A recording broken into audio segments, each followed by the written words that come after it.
আমরা নিজেদের স্মার্ট রাখতে, নিজেদেরকে সুন্দর করে কোথাও প্রেজেন্ট করতে কতই না চেষ্টায় ব্যস্ত থাকি।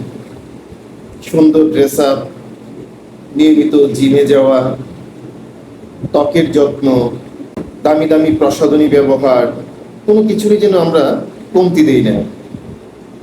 নিজেকে স্মার্ট সুন্দর করে সমাজে প্রেজেন্ট করা বা বন্ধু মহলে প্রেজেন্ট করা কার না ইচ্ছা জাগে। কিন্তু এত কিছুর পরেও যদি আমাদের মুখ থেকে দুর্গন্ধ বের হয়, তাহলে আমাদের সকল আয়োজনই যেন ব্যর্থ হয়ে যায়।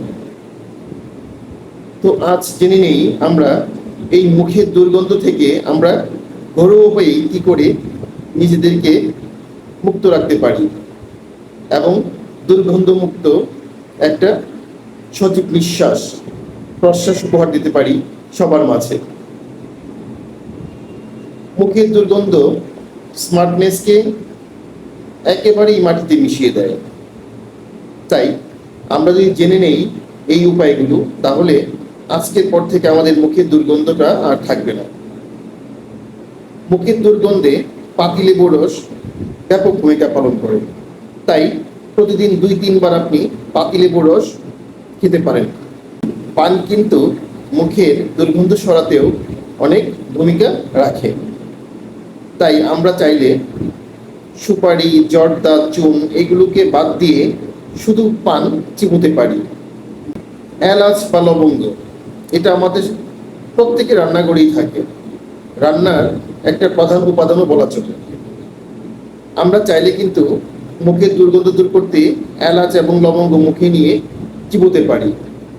মৌরি, এটাও রান্নার একটা মশলা হিসেবে আমাদের কাছে ব্যাপক পরিচিত। তাই আমরা যদি কিছু মৌরি ভেজে পকেটে রেখে দেই, মাঝে মাঝে একটু একটু মৌরি মুখে নিয়ে চিবোতে থাকি, তাহলে কিন্তু আমাদের মুখে দুর্গন্ধ বের হবে না। পাশাপাশি আরেকটা টিপস আমরা ফলো করতে পারি, সেটা হচ্ছে লবণ।